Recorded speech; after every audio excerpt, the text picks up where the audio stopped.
Rain has a way of painting the world in a softer shade. On afternoons when the sky turned pewter and the steady patter of droplets traced rivers down her window, Emma felt the world slow to match her own quiet rhythm.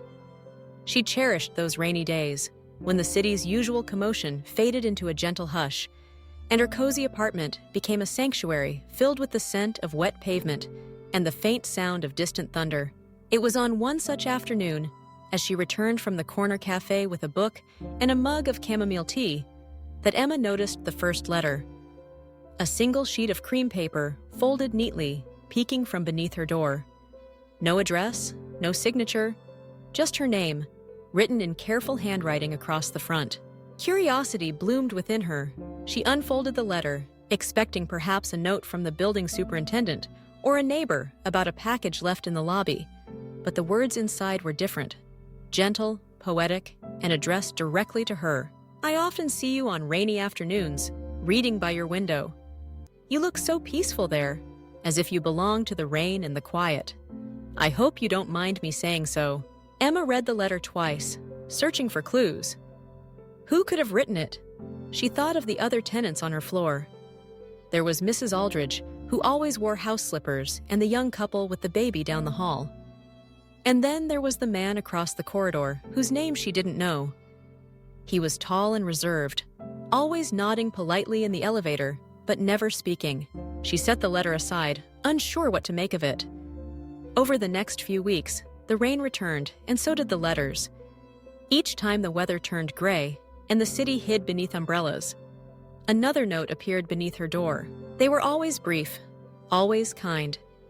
Sometimes they described the rain as a friend who listened or spoke of small moments. The way the light caught in the puddles, or the sound of footsteps on wet pavement. Other times, the writer shared memories of childhood storms and the comfort of a warm blanket. Emma grew to look forward to them. On days when she felt lonely or the world seemed too big, the letters were a reminder that someone, somewhere, was thinking of her.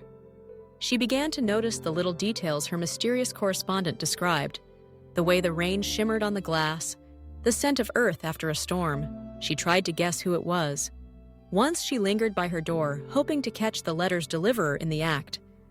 But always, the notes appeared as if by magic, slipped under her door when she least expected, as ephemeral as the rain itself. As the months passed, the letters grew more personal. The writer confessed to being shy, to struggling with words spoken aloud. "It's easier to write to you," one letter read, "than to say hello in the hall. I worry I'll say the wrong thing or that you'll think me foolish. But in writing, I can be brave." Emma felt a kinship with this unseen friend. She, too, knew the comfort of words and the safety of solitude. She began to write back, leaving her own notes beneath her door, addressed to the rainy day writer. She told stories from her childhood, shared favorite lines from books, and described how the letters had brightened her days. The exchange became their secret ritual. On rainy afternoons, Emma would sit by her window and listen for the soft rustle of paper against wood. Each new letter was a conversation, a gentle unfolding of two minds meeting in the quiet space between storms. One afternoon, as summer gave way to autumn, and the rain fell in golden sheets, Emma's curiosity got the better of her. She decided to find her mysterious neighbor. She waited in the hallway, clutching the latest letter in her hand. The air smelled of wet leaves and anticipation. The door across from hers opened, and the tall, quiet man stepped out, a letter in his hand. He paused when he saw her, color rising to his cheeks. Emma smiled, holding up the note. "I think this is for me?"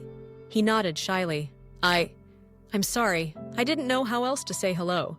She laughed, the sound echoing softly in the empty corridor. "You found the perfect way." They stood there for a moment, the silence filled with all the things they had written but never spoken. The rain drummed steadily against the windows, as if urging them forward. "Would you like some tea?" Emma asked. "You can tell me about the rain in person this time." He smiled, and the tension in his shoulders melted away. "I'd like that, very much." They walked into her apartment together, the world outside blurred and shimmering. Over steaming mugs of tea, they talked about the letters, the rain, and the long, quiet afternoons they had shared without knowing. The words came slowly at first, But soon they flowed as easily as the rain down the window pane. In the weeks that followed, the rain continued to visit, but the letters changed.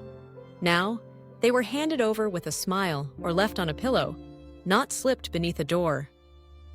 Emma and her neighbor, whose name she learned was Noah, grew closer with each passing storm.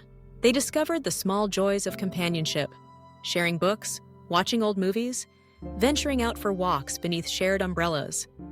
The city, once distant and gray, became a place of laughter and possibility.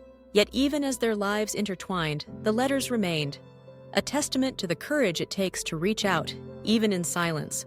On rainy afternoons, Emma would sometimes find a note tucked into her coat pocket or hidden among the pages of her book. The words inside were simple, but they carried the weight of all that had passed between them. "You are still the most beautiful part of a rainy day," one read.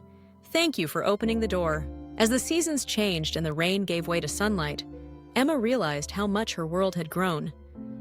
What began as anonymous letters slipped beneath a door had blossomed into something real, a friendship born of vulnerability, a love nurtured in quiet moments. And on every rainy afternoon, with the city wrapped in a silver mist, Emma remembered the courage it took to write the first letter, and the kindness that answered it.